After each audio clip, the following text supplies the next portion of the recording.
Se quisermos ser generosos com o nosso futuro, sejamos generosos com o nosso passado. Se quisermos ser generosos com os outros, precisamos ser generosos conosco. Olá, meu nome é Thiago Novaes e você está no Prelo. Fabuladores, confabuladores, digníssimos beletristas, sejam bem-vindos ao Prelo. É muito bom estar aqui hoje com vocês. Esse é o último Prelo do ano de 2021, um ano que muita gente está feliz em deixar para trás. Eu acho que a maioria das pessoas fica muito feliz de deixar um ano como 2021 para trás. Mas 2022 está aí e eu queria já aproveitar para anunciar para vocês que, bom, a gente está aí no final de 2021, como eu disse, e a gente vai ter a Semana da Criação Literária. Eu estou muito animado com esse encontro que a gente vai fazer uma semana inteira de conversas, de diálogo, transmissão, propostas, exercícios sobre literatura para você que quer escrever a sua obra em 2022, quer fazer de 2022 o seu ano literário. O evento vai ser do dia 25 ao dia 31 de janeiro e ele antecede a abertura das inscrições do curso de introdução à escrita criativa, que é um curso que eu lanço apenas uma vez no ano, ou seja, perdeu e, bom, talvez você seja dessas pessoas que já acompanham o canal há bastante tempo e que está esperando por essa época do ano para poder dar o próximo passo para se tornar um escritor, escrever, fazer parte de uma comunidade, suprir as lacunas da sua formação e assim por diante. Então, não se esqueçam na descrição desse episódio, você vai encontrar um link e nesse link você pode já fazer sua inscrição para a Semana da Criação Literária. E bom, como que foi o seu 2021? Meu 2021, eu vou te dizer que foi imenso, assim. Ele não foi só marcado, obviamente que, o mundo... É claro que o contexto planetário, global, humano, ele tem, vamos dizer, pautado, claro, os nossos planos, as nossas expectativas, as coisas que a gente faz ou deixa de fazer, mas para mim esse ano foi muito forte. E é o que eu disse, a gente precisa ser generoso com o passado se a gente quiser ser generoso com o futuro. Não adianta esperar o futuro para a gente ser generoso, a gente vai ter que considerar também o que a gente fez com olhos generosos. O que eu chamo de generoso? Sempre quando alguém faz um comentário para mim e se debruça sobre as possibilidades e as potências daquilo que aconteceu, de um traço de personalidade, de uma obra, de algo que alguém fez, ou seja, se alguém ser generoso é poder olhar a intenção construtiva das coisas, não é não ter apenas aquele, vamos dizer, aquele senho franzido sobre tudo que acontece, né? Um olhar que seja simplesmente uma varredura crítica, mas eu acho que a crítica é fundamental, é necessária, é lúcida, mas eu digo crítica num sentido... acho que nem é crítica, né? No sentido destrutivo, né? Eu acho que a generosidade... ela é uma história que segue sendo contada, né? A generosidade é talvez a proposta para a continuidade de uma história, considerando o aspecto de finitude, de limite daquele que narra, daquele que faz, daquele que constrói, né? Isso é ser generoso, né? E a gente precisa ser generoso com o nosso passado para ser generoso com o futuro também, né? E precisa ser generoso com os outros para ser generoso conosco, com nós próprios. Isso não tem jeito. Esse meu ano de 2021, ele foi marcado por muitas novidades. Ele foi um bom ano em muitos sentidos, né? E eu digo isso porque muita gente, sei lá, se recusa a apontar coisas boas naquilo, mesmo em situações que são ruins, né, de modo global. Mas foi um ano em que eu vivi e presenciei muitas crises, isso certamente, uma instabilidade residencial, ou seja, eu me mudei, depois eu me mudei de novo, e eu estou vivendo atualmente uma instabilidade residencial, né, no sentido de que eu não tenho uma casa fixa, eu ainda estou transitando, ainda estou sentindo, vamos dizer, molhando os pés num certo mar, né? Foi um ano de picos pandêmicos, de abertura, de fechamento. Foi um ano de epifanias, né? De insights enormes e duradouros. Foi um ano de expansão tremenda do canal. O canal se expandiu muito, muito, muito. E isso foi uma coisa muito bonita de se ver, né? Foi um ano em que eu escrevi um livro de 62 mil palavras. Foi um ano de ótimas amizades literárias, inclusive. Foi um ano de mudança, e não uma mudança apenas de cidade, ou uma mudança apenas de país, mas uma mudança de continente, uma mudança de idioma, né? E esse ano terminou com, vamos dizer, uma água fria na fervura, que foi a Covid. Eu consegui passar ileso por quase 2 anos de pandemia, mas nesse mês de dezembro, provavelmente por um deslize, certamente por um deslize, a gente pegou a Covid, e o pior é que não era nenhuma variante Ômicron, era uma variante Delta mesmo, ou seja, a reinfecção com a Ômicron ainda é possível. Então, assim, eu continuo tomando talvez mais cuidados ainda, mais os cuidados do que eu já tinha. A gente é particularmente cuidadoso, mas eu acho que, sei lá, é sempre um limite, né? A gente sempre fica um pouco no fio da navalha de o quanto que a gente deve deixar que a história continue acontecendo, deixar que a vida continue acontecendo e se segurar, se conter, né? Se cuidar, né? De modo geral. Ambas as coisas são necessárias, mas o fato é que é isso, né? Passei praticamente o mês de dezembro inteiro, né? A sombra desse acontecimento pessoal e da recuperação, ou seja, ficar doente foi como atravessar um túnel escuro, o corpo meio que toma conta, né? Assume, vamos dizer, o protagonismo, o cérebro vira um apêndice, e depois você cruza esse túnel. Felizmente eu cruzei esse túnel, né? E eu saí do outro lado sem, né? Fazia semanas que eu não corria, então eu estou começando a retomar uma atividade, eu acho que eu estou começando a voltar, eu acho que agora sim eu estou voltando para valer, mas levou um tempo, levou praticamente um mês esse ciclo completo, né? Eu tive uma conversa recentemente com meu pai por telefone, um dos poucos natais que a gente não passa juntos, e isso é uma também das...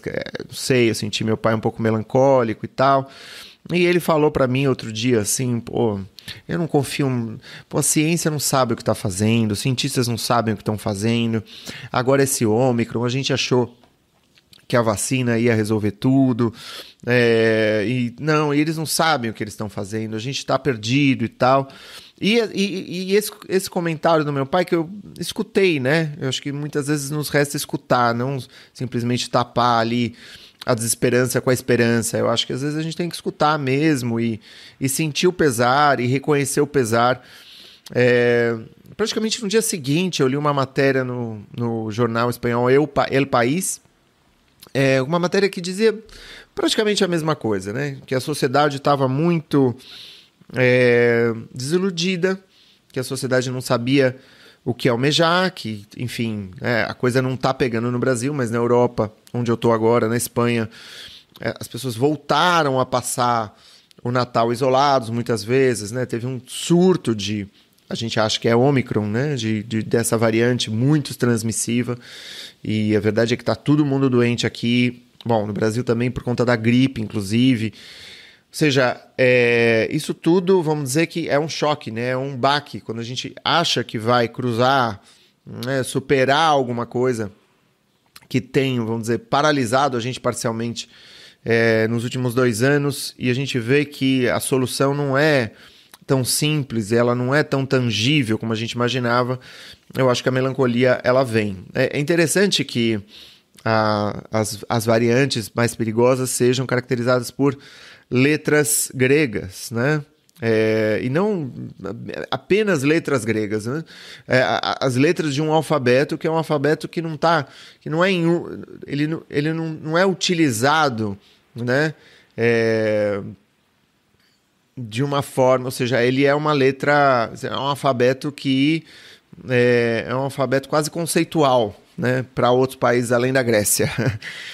Né? Ou seja, é um alfabeto antigo, é uma língua antiga para outros países além da Grécia. Não é? Inclusive, existe o grego moderno, existe o grego antigo. Ômicron é uma letra desse alfabeto. E todo alfabeto é um alfabeto finito. Quase todo alfabeto é um alfabeto finito. Eu acho que se a gente for em outros alfabetos, existem alfabetos ali que têm centenas de caracteres, né? Os pictográficos e tal. Mas não é o caso do alfabeto grego. O alfabeto grego tem algumas dezenas de letras, né? E isso fala muito do nosso desejo de que a coisa acabe, né? É um pouco como os furacões caribenhos, né? Que eram batizados com nomes, com iniciais que iam seguindo uma sequência alfabética de A a Z, mas nem chegava a ser a Z porque eles tiravam algumas das letras do alfabeto porque não havia muitos nomes, né, conhecidos que começavam com essas letras, acho que Y, alguma coisa assim, né? Ou seja, você tinha ali 21 nomes por ano para dar para diferentes furacões e tufões, e quando isso acabava, você tinha que começar de novo. E o que a gente vê é que cada vez mais as pessoas, os países, as regiões têm mais de 20 furacões no ano, que é uma loucura, né, pensar hoje. Ou seja, o alfabeto não está dando conta, né, das variantes, não está dando conta das transformações do mundo contemporâneo, né? E como que a gente pode criar nessas condições? Porque esse canal, o Escrita Criativa, tem a ver com criação, né? Tem a ver com você poder escrever, com você criar uma obra, com você poder pensar o mundo do ponto de vista narrativo, do ponto de vista literário, né? Dentro da ficção e dentro da não ficção também, né? Ou seja, como que a gente pode pensar essa superposição entre insegurança global e insegurança pessoal, né? E o que eu estou falando, o que eu estou chamando de insegurança pessoal? Quando a gente se prontifica a fazer alguma coisa, quando a gente assume uma postura, por exemplo, segunda-feira ou quarta-feira, eu vou retomar aquele livro que eu estava escrevendo, eu vou começar a escrever um conto por semana, eu vou levar um caderno comigo e vou me sentar na frente do caderno e vou começar a escrever meus pensamentos, minhas ideias, ou seja, eu vou colocar em prática alguma coisa que está aqui querendo dizer, querendo falar, querendo se expressar, né? Ou seja, ou qualquer atitude, por exemplo, mudar de país, né? Quando você vai falar, ou mudar de cidade, ou ir para um lugar, se deslocar para um lugar subjetivo ou material, físico, que seja um lugar novo, a gente vive aquilo que é uma síndrome de insônia da véspera. Ou seja, se você vai começar alguma coisa na segunda-feira, você está praticamente pedindo isso, uma insônia do domingo para segunda. Ou seja, você vai dormir pior, você vai ter uma noite mais turbulenta, você vai ter sonhos perturbadores ou pesadelos, né? É a instituição do dia 1º, a instituição do dia 1. Você vai começar a se sobrecarregar de uma tensão e de uma antecipação que às vezes é muito mais pesada do que a atividade em si, né? A ocupação, ela é muito leve em relação, né, e se comparada à preocupação, né? Ou seja, além de fazer, você vai ter que arcar com toda uma mobilização por estar habitando o continente do desejo, né? No continente do desejo, ou seja, no momento em que você pisa nesse novo estado, o ar ali é mais rarefeito, né? É quase como se você respirasse dentro de uma atmosfera que, por ser mais rarefeito, gera em você mais confusão, mais desorientação, mais questionamento. O aparelho psíquico que está habituado ao familiar e ao corriqueiro, ele se debate nesse novo lugar, né? E você começa a sofrer, ou seja, você começa a padecer, você começa a ficar tremendamente angustiado e se perguntar, mas afinal de contas, isso que eu queria não era alguma coisa que ia me gerar, ia me provocar satisfação, realização, alegria, né? Por que isso está me provocando dor, angústia e sofrimento psíquico? Eu acho que no momento em que você se sente mais fraco, né, é quando você devia estar mais forte e mais lúcido. Isso é muito comum, né? No momento que você devia estar mais, ou seja, empoderado, ou seja, agora sim eu estou realizando meu desejo, é muitas vezes o momento em que você está mais, vamos dizer, desorientado, inseguro e frágil, né? E é justamente essa desorientação o sinal de que você está no caminho certo, né? Você pode enxergar isso como uma provação, você pode enxergar isso como um obstáculo a ser superado, você pode enxergar isso, às vezes, como um sinal, e isso seria uma má notícia, né? De que, não, isso não é para mim, né? Ou seja, você pode interpretar errado um estado, que é um estado de insegurança e às vezes até de desmotivação, né? Muitas vezes estado de insegurança e desmotivação está dizendo que, olha, você está no caminho certo, você está pisando em um território pouco familiar, porque você também não está plenamente satisfeito com o território familiar. Então, é isso, né?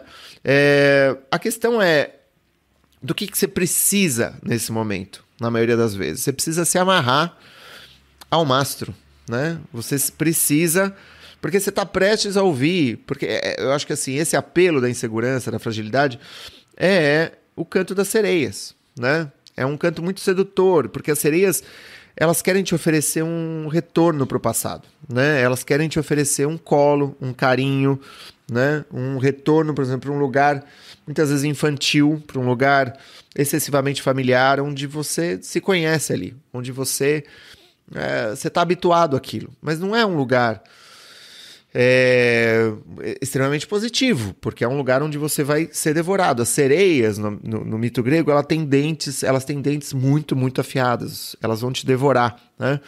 E eu acho que a gente consegue ver isso convivendo com pessoas que de alguma forma se aferraram a um episódio da infância ou da adolescência que passaram com uma turma, ou sei lá de que maneira, mas que e ficaram ali. Ou seja, a visão não é tão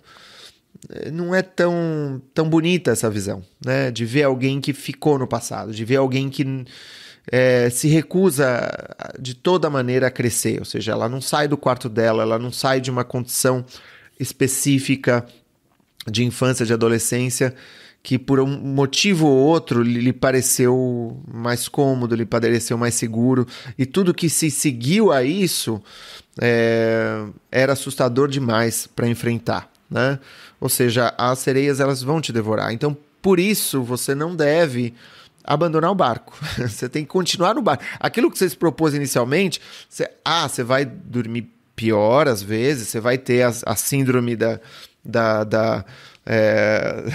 insônia da véspera, mas você vai acordar no dia seguinte e vai fazer aquilo que você se propôs a fazer. Ponto. Você vai se sentir inseguro, você vai ficar confuso, você vai fazer aquilo a que você se propôs a fazer, confiando que é uma fase. É turbulento, é difícil, é puxado, mas é uma fase. E aí o que você vai fazer é avisar o seu corpo de que existe uma mudança de rota, né? De que o seu corpo, o seu destino, de que você está se encaminhando de uma forma mais ou menos deliberada para um certo futuro, um futuro que você almeja, um futuro pessoal, e que você não pode simplesmente deixar, ou seja, esse barco ao sabor das ondas, ao capricho das ondas e das marés, porque isso é qualquer coisa, porque a vida é uma só, né? A gente precisa. Isso é uma coisa que a gente tem visto mais e mais ultimamente, e eu acho que a pandemia nos lembra disso. E que a questão a gente precisa de um futuro para ter um presente. E a gente, como sociedade, a gente está sem um futuro muito claro em vista, né? Uma sociedade incapaz de sonhar a sua utopia é uma sociedade incapaz de agir no presente, né? Para caminhar, é preciso que haja horizonte. É simples assim. Se você não tem um horizonte, você não é capaz de caminhar. E esse horizonte é isso, ele é dinâmico, ele está sempre se transformando, mas ele é um horizonte, é um caminho que você está percorrendo, né? Aí você pode me perguntar, mas como, Thiago? Né? Como que a gente pode pensar em utopia se todos os nossos projetos humanos dos últimos 200 anos, eles malograram, né? Revolução Francesa, liberdade, igualdade, fraternidade, para onde foi isso? Né? Justiça social, o sonho do socialismo, o sonho do comunismo, no que redundou? Né? Bom, eu acho que a resposta que a gente pode dar para isso é esperar que o futuro nos seja entregue de mão beijada é como esperar na resolução triunfalista uma superação, por exemplo, da situação que a gente vive globalmente, né? Da pandemia. Né? Ou seja, a gente não pode assim, almejar uma resolução triunfalista, ou seja, vamos superar. Eu acho que a gente ouviu muito isso por aí nos jornais, na imprensa, muita promessa, né, de que a coisa ia simplesmente se dissolver, sendo que as condições que geraram essa situação que a gente vive hoje, elas continuam, né? Então, eu acho que de fato o que a gente precisa é de uma nova dose de lucidez. Em primeiro lugar, para não abraçar promessas messiânicas de nenhum lado. Em segundo lugar, para abraçar projetos maiores que nós mesmos. Né? E para isso, a gente precisa, de alguma forma, perdoar. Para ambas as coisas, a gente precisa perdoar os limites dos que nos precederam. Né? Ou seja, esse projeto de fraternidade, por exemplo, ele era um projeto que, bom, pode continuar em construção. Né? Ele não foi capaz de ser realizado em 200 anos, mas não é por isso que a gente precisa abandoná-lo. Na verdade, a gente não pode se dar ao luxo de abandoná-lo. Né? Eu desejo duas coisas para você nesse ano novo que começa. Em primeiro lugar, que você leia. Em segundo lugar, que você escreva. Eu desejo isso para você e para mim também. Por quê? Né? Por que eu estou falando? Por que eu desejo que você leia e que você escreva? E por que o meu desejo tem a ver com uma atividade e não algo que vai acontecer com você simplesmente? Né? Eu posso falar que todos os seus desejos se realizem. Não, eu desejo que você leia e que você escreva. Esse mundo que a gente vive, ele nunca foi simples. Né? Isso tem se tornado cada vez mais evidente. Toda solução simples, ela é enganosa. Tudo que a gente recebe como uma máxima tem sido enganoso. Né? Não existe fórmula definitiva e a gente está à mercê dos cantos das sereias o tempo todo. Né? Eu acho que a linguagem, na história da humanidade, ela representou um salto na evolução humana. Né? E o nosso aparelho cognitivo, ele se desenvolveu a partir da linguagem. E a gente vai precisar de um novo salto cognitivo por meio da linguagem para poder superar a situação em que a gente se encontra hoje. Né? A leitura, ela é, nesse sentido, o melhor exercício que você pode fazer para se tornar... para poder enxergar o mundo, para poder se tornar mais inteligente, né? Para poder, vamos dizer, se tornar algo maior do que você mesmo. Né? Todo o cosmo das conexões cerebrais, eles se acendem. Todas as regiões, elas são mobilizadas no ato da leitura. Né? E o que a gente estudou na escola, primeiro grau, segundo grau, e mesmo na graduação, se você fez graduação, já não é mais suficiente. E o nosso sentimento de impotência, eu acredito que derive de uma ignorância inevitável, né? Que a gente precisa atenuar. E eu acho que talvez a maneira mais efetiva da gente atenuar essa ignorância inevitável seja lendo, seja dialogando, seja dando um livre movimento para a nossa curiosidade e para a nossa consternação. Em segundo lugar, escrever. Né? Que você escreva por 3 motivos. Porque a escrita ela é uma ação. Né? Isso em primeiro lugar. Em segundo lugar, porque a escrita ela é uma apropriação. Em terceiro lugar, porque é através da escrita que você consegue ter um desenvolvimento não egóico de uma voz própria. Né? Eu acho que já não basta que a gente salte de ilusão em ilusão, de promessa em promessa, de auto-engano em auto-engano.